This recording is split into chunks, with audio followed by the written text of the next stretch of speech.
নবম অধ্যায় শ্রীমদ্ ভাগবত। ভগবানের বাণীর মাধ্যমে উত্তর। শ্রীশুক উবাচ আত্মমায়ামৃতে রাজন পরস্য অনুভব আত্মনঃ ন ঘটেত অর্থসম্বন্ধ স্বপ্ন দৃষ্ট ইব অঞ্জসা বহুরূপৈব আভাতি মায়া বহুরূপয়া রমমানো গুণেষু অস্যা মম অহম ইতি মন্যতে জাহি বাবু মহিমিন্নি সেবা পরস্মিন কালো মায়ায়ো রমেতো গতোষো মোহ ত্যক্তা বাউদস্তে তাউভয়ম আত্মতত্ত্ব বিশুদ্ধি অর্থম আহু ভগবানরিতম ব্রহ্মণি দর্শয়ান রূপম অবলিকো ব্রত আদৃত স আদিদেব জগতম পরো গুরু সবোধিঞ্চম আস্তায় শ্রীশিক্ষয়া ইক্ষত তামোনৌদ্ধগচ্ছত দৃশ্যম অত্র সম্মুতম প্রপঞ্চ নির্মাণ বিধি জয় ভবেৎ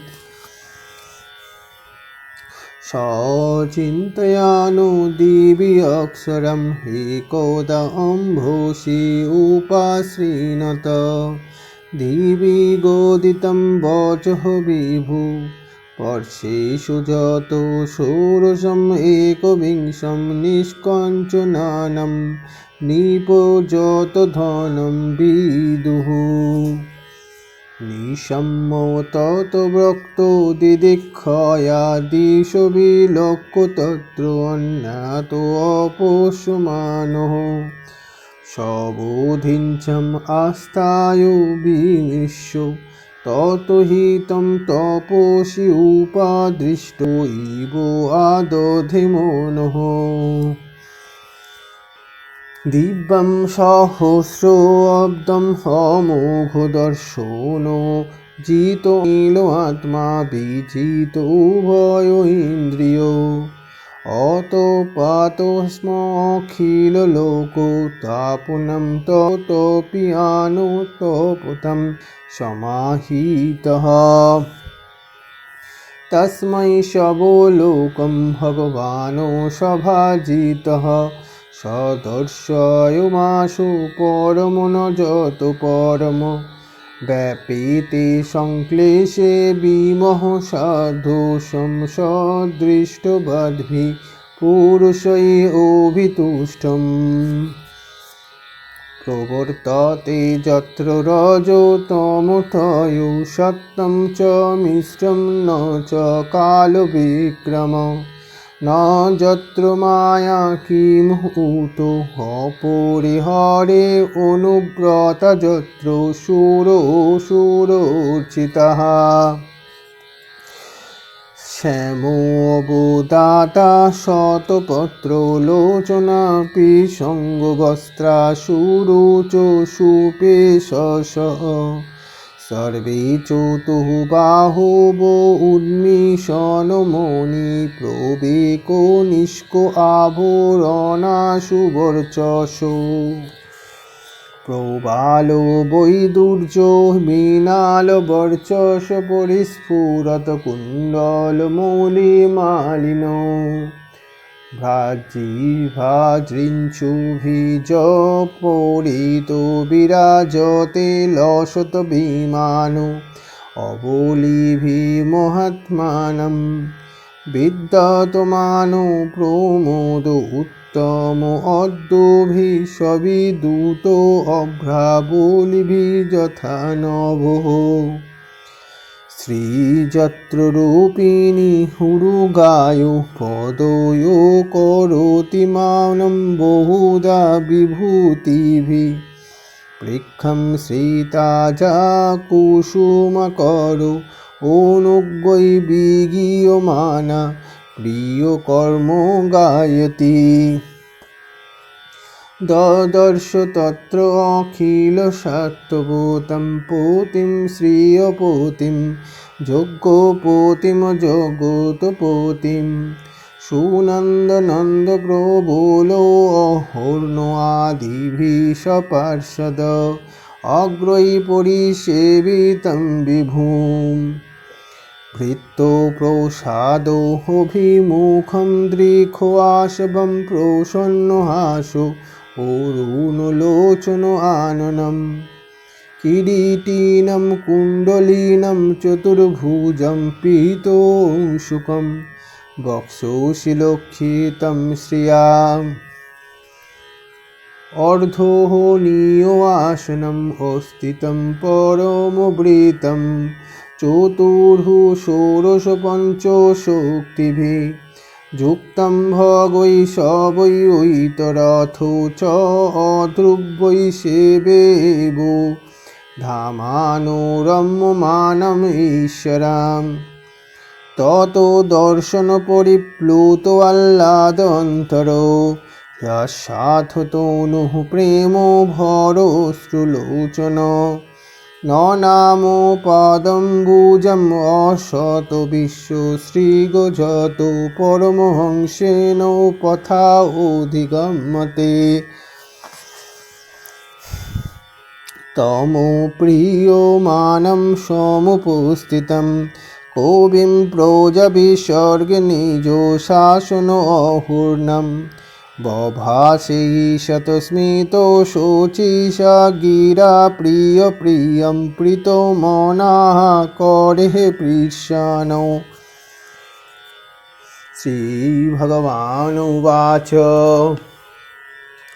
तवया अहं तोषितसम्यक् वेदगर्भो श्रीशिखया चिरं भृतेन तपोषा दुस्तशो कूटयोगिनां वरं वरय भद्रं ते वरईशं माम् अभिवाञ्छितं ब्रह्मणो श्रेयो परिश्रामो पुंसां मतदर्शनावधि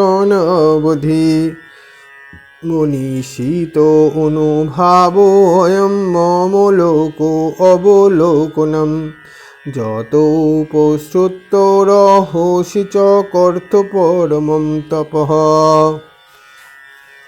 प्रत्युदिष्टं मया तत्र तवै कर्म विमोहिते तपोः मे हृदयं साक्षात् आत्मा अहं तपोषो अनघो सृजामि तपोष एवैदं ग्रासामि तपसा पुनर्विभोर्मि तपोषा विश्वं वीर्यं मे दुश्चरं तपः ब्रह्मा उवाच भगवान् सर्वभूतानां होद्धुःखो अवस्थितो गुह्यं वेद हि अप्रतिरुद्धेन प्रज्ञानेन चिकीर्षिताम् तथापि नाथ मानुष्यो नाथो नाथायुनाथितं परोत् अपरे यथारूपे जानीयन्ते तु अरूपिणः यथा आत्मो मया योगेन नानाशक्ति उपबृंहितं विलुष्पन् विसृज्यन् गृह्णन् बिभ्रत आत्मनम् आत्मना क्रीडोषि अमोघो सङ्कल्पो ऊर्णनाभि यथा ऊर्णुते तथा तत् विषयं देहि मोनिशं मोयि माधव भगवतो शिक्षितम् अहं करवाणि हि यतन्द्रितः न इह मानो प्रोजसर्गं बोधोऽयं जतोऽनुग्रहात् जाभूत सखा सुखोऽवैषो ते कृतः प्रजा विसर्गे विभोजामि भोजनम् अविक्लवः ते परिकर्माणि स्थितः मामेषु मुनथ मदजो मानिन श्रीभगवानुवाच জ্ঞানম পরমগুহ্যম মে যত বিজ্ঞান সমন্বিত সরহাস্যম তত অঙ্গম চ গৃহাণো গোদিতম ময়া যাবানোহম যথা ভাবো যত রূপ গুগ্ন কর্ম তথৈব তত্ত্ব বিজ্ঞানম অস্তু তে মত অনুগ্রহাৎ। অহম এব আসম এব অগ্রে ন অন্যথো যত শত অশত পরম পশ্চাৎ অহম যত এতত চ অবশিষ্যতে স অস্মি অহম।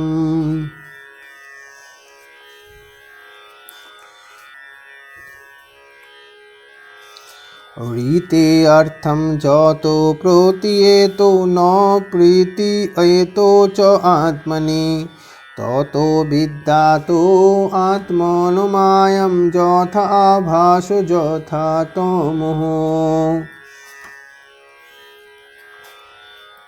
যথা মোহন্তি ভূতানি ভূতেষু উচ্চবচেষু অনুপ্রবিষ্টানি অপ্রাবিষ্টানি তথা তেষু ন তেষু অহম। এতবতো এব জিজ্ঞাসম তত্ত্ব জিজ্ঞাসুনা আত্মনো অন্বয় ব্যতিরেকাভ্যাম যত সাত সর্বত্র সর্বদা।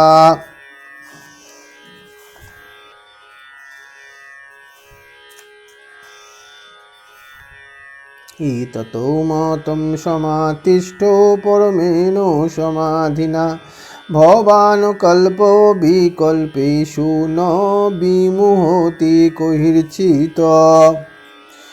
শ্রীশুকোবাচ সম্প্রদিশ্য এবম অজোনো জননং পরমেষ্টিনম পশ্যত তস্য ততরূপম আত্মনো নরুনাতো হরিঃ। অন্তর্হিতো ইন্দ্রিয়ার্থায় হরয়ে বিহিতাঞ্জলি সর্বভূতময় বিশ্বম সসর্জ ইদং স পূর্ববৎ। প্রজাপতি ধর্মপতি একদনীয়মানো যমানো ভদ্রৌমো প্রজানামো অন্নিবচ্ছনো আতিথ্যাতিতষ্ঠত সর্থকাময়া তমো নারদো প্রিয়তম ঋকথোয়াদনম অনুব্রত শুশ্রূষমানুশীলেন প্রশ্রয়েণ দমেন চ মায়াম বিবিদিশন বিষ্ণু ময়া ঈশস্য মহামুনি মহাভাগবত রাজন পিতরম পর্যতোষয়ৎ। তুষ্টম নিশম্য পিতরম লোকনম প্রপিতামহং দেবর্ষি পরিপ্রপচ্ছ ভবান যত মানুপৃচ্ছতি। তস্मै ইদং ভাগবतं পুরাণं দশলোকनं प्रोक्तं भागवता प्राहु प्रीतो पुत्राय भूतो कृता। नारदो प्राहो मुनये सरस्वत्यतटे निपोधयति ब्रह्म परमं व्यासाय अमितो तेजसे। যতো তৌতো অহং তয়া পৃষ্ট বৈরাজ্যতো পুরুষাত ইদং যথা আসিত ততো উপহস্তে প্রশ্নানো অন্যানো চ কৃতস্রন্নস।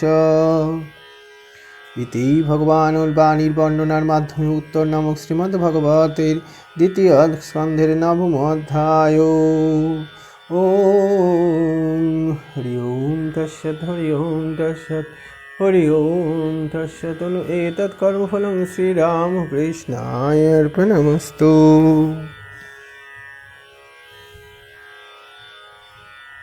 ওম कृष्णाय वासुदेवाय हरये परमात्मने नमः। प्रणतो क्लेशनाशाय गोविन्दाय नमो नमः। শ্রীমদ্ ভাগবত দ্বিতীয় স্কন্ধ নবম অধ্যায়। ভগবানের বাণীর বর্ণনার মাধ্যমে উত্তর। শ্রী সুখদেব গোস্বামী বললেন, হে রাজন, পরমেশ্বর ভগবানের শক্তির দ্বারা প্রভাবিত না হলে শুদ্ধ আত্মার শুদ্ধ চেতনায় জড়দেহের সঙ্গে সম্পর্কিত হওয়ার কোনো অর্থই হয় না। সেই সম্পর্ক স্বপ্নদ্রষ্টার স্বপ্নদৃষ্ট দেহের কার্যকলাপ দর্শন করার মতো।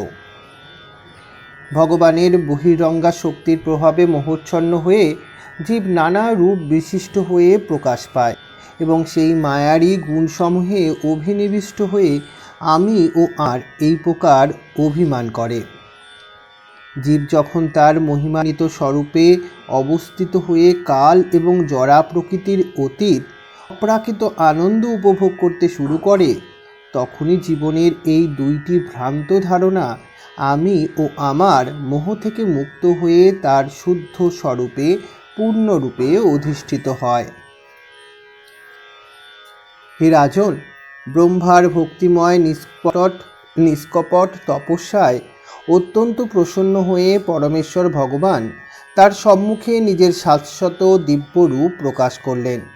বদ্ধ জীবদের পবিত্র করার এইটি হচ্ছে অভীষ্ট লক্ষ্য। প্রথম গুরু এবং ব্রহ্মাণ্ডের সর্বশ্রেষ্ঠ জীব হওয়া সত্ত্বেও ব্রহ্মা তার কমলাসনের উৎস খুঁজে পেলেন না এবং জড় জগৎ সৃষ্টি করার বিষয়ে তিনি যখন চিন্তা করছিলেন, তখন তিনি বুঝে উঠতে পারেননি কিভাবে এই কার্য শুরু করা যায়। তিনি বুঝতে পারেননি কোন পন্থায় এই কার্য সম্পাদন করা যায়। তিনি যখন এইভাবে চিন্তা করছিলেন, তখন জলের মধ্যে থেকে দুইটি অক্ষর তিনি দুইবার উচ্চারিত হতে শুনতে পেলেন। সেই শব্দের প্রথম বর্ণটি পর্শ বর্ণের ষোড়শ অক্ষর অর্থাৎ ত এবং দ্বিতীয় বর্ণটি পর্শ বর্ণের একবিংশতি অর্থাৎ প। হে রাজন, এই ত প তপ শব্দটি নিষ্কাশন ত্যাগীর একমাত্র ধন বলে পরিজ্ঞাত। সেই শব্দটি শুনে ব্রহ্মা চতুর্দিকে সেই শব্দের উচ্চারণকারীকে অন্বেষণের চেষ্টা করছিলেন, কিন্তু অন্য কাউকে খুঁজে না পেয়ে তিনি স্থির করেছিলেন যে তার কমলাসনে উপবিষ্ট হয়ে সেই নির্দেশ অনুসারে মনোযোগ দিয়ে তপস্যা করাই সমীচীন। ব্রহ্মা 1,000 দিব্য বর্ষ তপস্যা করেছিলেন। তিনি আকাশে এই অপ্রাকৃত শব্দ তরঙ্গ শ্রবণ করেন এবং তিনি তা দিব্য বলে গ্রহণ করেছিলেন। এইভাবে তিনি তার মন এবং ইন্দ্রিয় সমূহকে সংযত করেছিলেন এবং যে তপস্যা তিনি করেছিলেন তা সমস্ত জীবের পক্ষে এক আদর্শ শিক্ষা। এইভাবে তিনি সমস্ত তপস্বীদের মধ্যে শ্রেষ্ঠ তপস্বী বলে স্বীকৃত হয়েছিলেন। ব্রহ্মার তপস্যায় অত্যন্ত প্রসন্ন হয়ে পরমেশ্বর ভগবান তাকে সমস্ত লোকের ঊর্ধ্বে তার পরম ধাম বৈকুণ্ঠ লোক প্রদর্শন করিয়েছিলেন। ভগবানের সেই অপ্রাকৃত ধাম সব রকমের জড় ক্লেশ এবং সংসার ভয় থেকে মুক্ত, আত্মবিদ্যের দ্বারা পূজিত। ভগবানের সেই ধামে রজ ও তম গুণ নাই, এমনকি সেখানে সত্যগুণেরও প্রভাব নাই। সেখানে বহিরঙ্গা মায়াশক্তির প্রভাব তো দূরের কথা, কালেরও প্রভাব নেই। মায়া সেখানে প্রবেশ করতে পারে না। সুর এবং অসুর উভয়ই কোনো রকম ভেদ বুদ্ধি না করেই ভগবানের পূজা করেন সেখানে। বৈকুণ্ঠবাসীদের বর্ণনা করে বলা হয়েছে যে তারা সকলেই উজ্জ্বল শ্যামবর্ণ, তাদের নয়ন পদ্ম ফুলের মতো, বসন পীতবর্ণ, অঙ্গ অতি কমনীয় এবং সুকুমার। তারা সকলেই চতুর্ভুজ, অত্যন্ত প্রভাশালী, মণিখচিত পদকাভরণে সম অলঙ্কৃত এবং অত্যন্ত তেজস্বী। তাদের কারোর অঙ্গকান্তি প্রবাল, বৈদুর্য ও মৃণালের মতো এবং তারা অতি দীপ্তমান কুণ্ডল, মুকুট ও মাল্যসমূহে বিভূষিত। বিদ্যুৎ শোভিত নিবিড় মেঘমালামণ্ডিত গগনমণ্ডল যেমন শোভাশালী, তেমনি সেই বৈকুণ্ঠ ধাম মহাত্মাদের দোদীপ্যমান বিমান শ্রেণী দ্বারা এবং সেখানকার রমণীদের বিদ্যুতের মতো উজ্জ্বল কান্তির দ্বারা শোভিত। দিব্য রূপ সমন্বিত লক্ষ্মী দেবী তার সহচরী বিভূতিগণ সহ ভগবানের শ্রী পাদপদ্মের প্রেমময়ী সেবা করেন। সেই লক্ষ্মী দেবী আনন্দ ভরে আন্দোলিত এবং বসন্তের অনুচর ভ্রমরগণ কর্তৃক অনুগীত হয়ে তার প্রিয়তম ভগবানের মহিমা গান করেন। ব্রহ্মা দেখলেন যে সেই বৈকুণ্ঠে ভক্তদের প্রভু যজ্ঞপতি, জগৎপতি, লক্ষ্মীপতি, সর্বশক্তিমান ভগবান সেখানে সুনন্দ, নন্দ, প্রবল, অহর্ণ প্রভৃতি পার্শ্বদের দ্বারা পরিবেষ্টিত এবং প্রেমপূর্বক সেবিত হয়ে বিরাজ করছেন। পরমেশ্বর ভগবান সেখানে তার ভৃত্যদের প্রসাদ বিতরণের জন্য উদ্গ্রীব। তাঁর মদকর্তাপূর্ণ আকর্ষণীয় রূপ অত্যন্ত প্রসন্নতাময়। তার হাস্য উজ্জ্বল মুখমণ্ডল অরুর নয়ন শোভিত, তার মস্তক কিরীটি শোভিত, কর্ণে কুণ্ডল, তিনি চতুর্ভুজ এবং তার বক্ষস্থল শ্রীচিহ্ন ভূষিত। সেই পরমেশ্বর ভগবান শ্রেষ্ঠ সিংহাসনে উপবিষ্ট এবং তিনি ষোড়শ এবং পঞ্চশক্তির দ্বারা পরিবেষ্টিত এবং অন্যান্য গৌণ শক্তি সহ ঐশ্বর্যপূর্ণ। তিনি তার শ্রীয় ধামে রম্যমান প্রকৃত পরমেশ্বর ভগবান। এইভাবে পূর্ণরূপে পরমেশ্বর ভগবানকে দর্শন করে ব্রহ্মা অন্তরে আনন্দে বিহ্বল হলেন এবং দিব্য প্রেম ও আনন্দে তার নেত্র প্রেম ও অশ্রুতে পূর্ণ হল। তিনি তখন ভগবানের শ্রী পাদপদ্মে প্রণত হলেন। পরমহংসদের মার্গ অনুসরণ করলেই কেবল এই পরম সিদ্ধি লাভ হয়। তখন প্রেমবেশে ভগবান সন্তুষ্ট চিত্তে উপদেশ প্রদানের যোগ্য পাত্র ব্রহ্মার প্রতি অত্যন্ত প্রীতিযুক্ত হয়ে তার হাত ধরে ঈষৎ রুচির হাস্য সহকারে সুমধুর সম্ভাষণে বলতে শুরু করলেন। শ্রী ভগবান উবাচ, মানে শ্রী ভগবান বললেন, পরম সুন্দর পরমেশ্বর ভগবান ব্রহ্মাকে বললেন, হে বেদগর্ভ ব্রহ্মা, সৃষ্টির বাসনায় তুমি যে দীর্ঘকাল তপস্যা করেছ তার ফলে আমি তোমার প্রতি অত্যন্ত প্রসন্ন হয়েছি। কপট যোগীরা কখনো আমার সন্তুষ্টি বিধান করতে পারেন না। হে ব্রহ্মা, তোমার মঙ্গল হোক। তুমি আমার কাছে অভীষ্ট বর প্রার্থনা করো, কেননা আমি একমাত্র বর প্রদানের কর্তা। শ্রেয় লাভের জন্য সকলে যে পরিশ্রম করে আমার দর্শনেই তার চরম ফল। সর্বশ্রেষ্ঠ এবং পূর্ণতম দক্ষতা হচ্ছে আমার ধাম ব্যক্তিগতভাবে দর্শন করা, এবং তোমার পক্ষে তা সম্ভব হয়েছে কেননা আমার নির্দেশ অনুসারে তুমি শ্রদ্ধা সহকারে কঠোর তপস্যা করেছ। হে নিষ্পাপ ব্রহ্মা, আমার কাছে অবগত হও যে সৃষ্টির প্রারম্ভে তুমি যখন তোমার কর্তব্য সম্পর্কে কর্তব্য বিমূঢ় হয়েছিলে তখন আমি তোমাকে তপস্যা করার নির্দেশ দিয়েছিলাম। এই তপস্যা আমার হৃদয় এবং আমি তপস্যার আত্মা, তাই তপস্যা আমার থেকে অভিন্ন। এই প্রকার তপস্যার দ্বারা আমি এই বিশ্ব সৃষ্টি করি, পালন করি এবং সেই শক্তির দ্বারাই আমি তা সংবরণ করি। অতএব তপস্যাই হচ্ছে বাস্তবিক শক্তি। ব্রহ্মা বললেন, হে ভগবান, পরম নিয়ন্তা রূপে আপনি প্রতিটি জীবের হৃদয়ে অবস্থিত এবং তাই আপনি আপনার অপ্রতিহত প্রজ্ঞার প্রভাবে সকলেরই প্রচেষ্টা সম্বন্ধে অবগত। হে প্রভু, তা সত্ত্বেও আমি আপনার কাছে প্রার্থনা করছি, আপনি কৃপা করে আমার বাসনা চরিতার্থ করুন। দয়া করে আপনি আমাকে বলুন, আপনার চিন্ময় রূপ সত্ত্বেও আপনি কিভাবে জড় রূপ পরিগ্রহ করেছেন, যদিও আপনার সেরকম কোনো রূপই নেই। দয়া করে আপনি আমাকে বলুন, আপনি কিভাবে আপনার বিভিন্ন শক্তির সমন্বয়ের মাধ্যমে সংহার করেন, সৃষ্টি করেন এবং পালন করেন। হে মাধব, দয়া করে সেই সমস্ত বিষয়ে আমাকে দর্শনের মাধ্যমে অবগত করুন। ঊর্ণনাভের মতো আপনি আপনার শ্রীয় শক্তির দ্বারা নিজকে আবৃত করেন এবং আপনার সংকল্প অচ্যুত। দয়া করে আপনি আমাকে বলুন, যাতে আমি আপনার দ্বারা শিক্ষিত হয়ে আপনার প্রতিনিধিরূপে জীব সৃষ্টির কার্য করতে পারি এবং সেই প্রকার কার্যে যুক্ত হওয়া সত্ত্বেও বদ্ধ হয়ে না পড়ি। হে প্রভু, হে অজ, বন্ধু যেমন বন্ধুর সঙ্গে করমর্দন করে, আপনিও সেভাবে আমার সঙ্গে করেছেন, যেন আমি আপনার সমকক্ষ। বিভিন্ন প্রকার জীবের সৃষ্টির ব্যাপারে আমি যুক্ত হব। এইভাবে আমি আপনার সেবায় নিযুক্ত হব। আমি বিচলিত হব না, কিন্তু আমি আপনার কাছে প্রার্থনা করি যেন তার ফলে আমি কি পরমেশ্বর বলে মনে করে গর্বান্বিত না হই। তখন পরমেশ্বর ভগবান বললেন, শাস্ত্রে আমার সম্বন্ধে যে জ্ঞান বর্ণিত হয়েছে তা অত্যন্ত গোপনীয় এবং তা ভক্তি সহকারে উপলব্ধি করতে হয়। সেই পন্থার আনুষঙ্গিক অঙ্গসমূহ আমি বিশ্লেষণ করছি, তুমি তা যত্ন সহকারে গ্রহণ করো।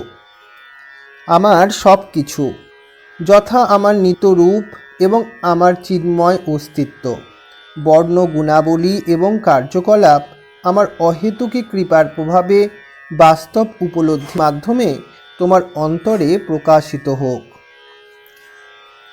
হে ব্রহ্মা, সৃষ্টির পূর্বে পরমেশ্বর ভগবান আমি একমাত্র বর্তমান ছিলাম এবং তখন আমি ছাড়া অন্য কিছুই ছিল না। এমনকি এই সৃষ্টির কারীভূত প্রকৃতি পর্যন্ত ছিল না। সৃষ্টির পরেও একমাত্র আমি, আর পরেও পরমেশ্বর ভগবান একমাত্র আমি অবশিষ্ট থাকব।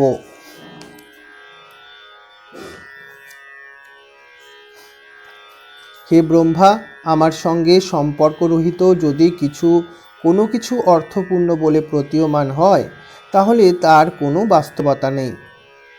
আমার সঙ্গে সম্পর্করহিত যদি কোনো কিছু অর্থপূর্ণ বলে প্রতীয়মান হয়, তাহলে তার কোনো বাস্তবতা নাই। তাকে আমার মায়া বলে জেনো, যা হচ্ছে অন্ধকারে প্রতিবিম্বের মতো। হে ব্রহ্মা, জেনে রেখো যে মহাভূতসমূহ যেমন উচ্চ নীচ সমস্ত সৃষ্টিতে প্রবিষ্ট হয়েও অপ্রবিষ্ট রূপে স্বতন্ত্রভাবে বর্তমান, তেমনি আমি জগতে সর্বভূতে প্রবিষ্ট হওয়া সত্ত্বেও প্রত্যেক বস্তু থেকে পৃথক থাকি।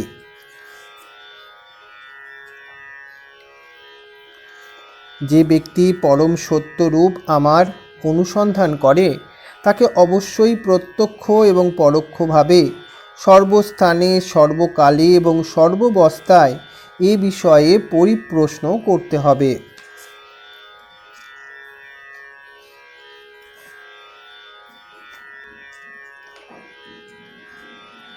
হে ব্রহ্মা, তুমি একাগ্র চিত্তে আমার এই সিদ্ধান্তের অনুসরণ করো, তাহলে কল্পে ও বিকল্পে কোনো রকম অহংকারে তোমাকে বিচলিত হতে হবে না।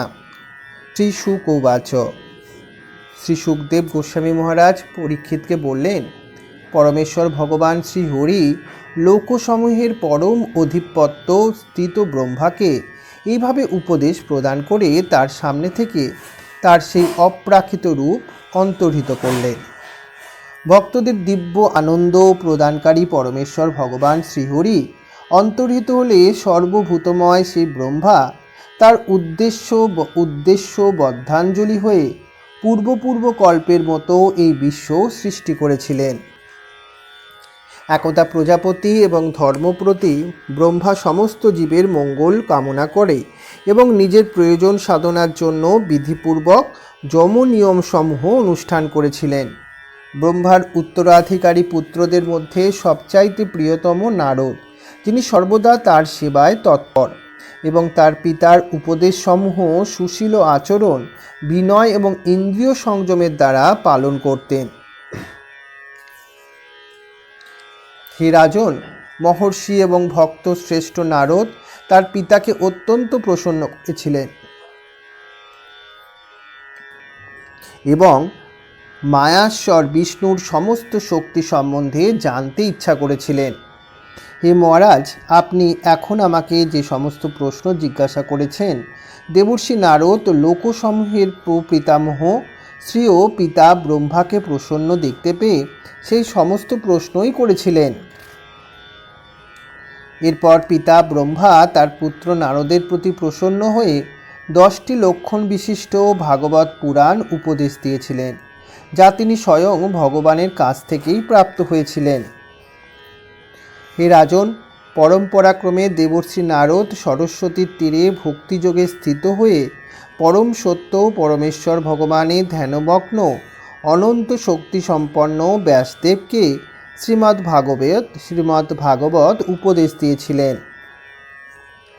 হে রাজন, ভগবানের বিরাট রূপ থেকে ব্রহ্মাণ্ডের প্রকাশ হয় এবং অন্যান্য যে সমস্ত প্রশ্ন আপনি করেছেন সেগুলোর উত্তর আমি পূর্বোক্ত 4টি শ্লোকের ব্যাখ্যারূপে বিস্তারিতভাবে বিশ্লেষণ করব।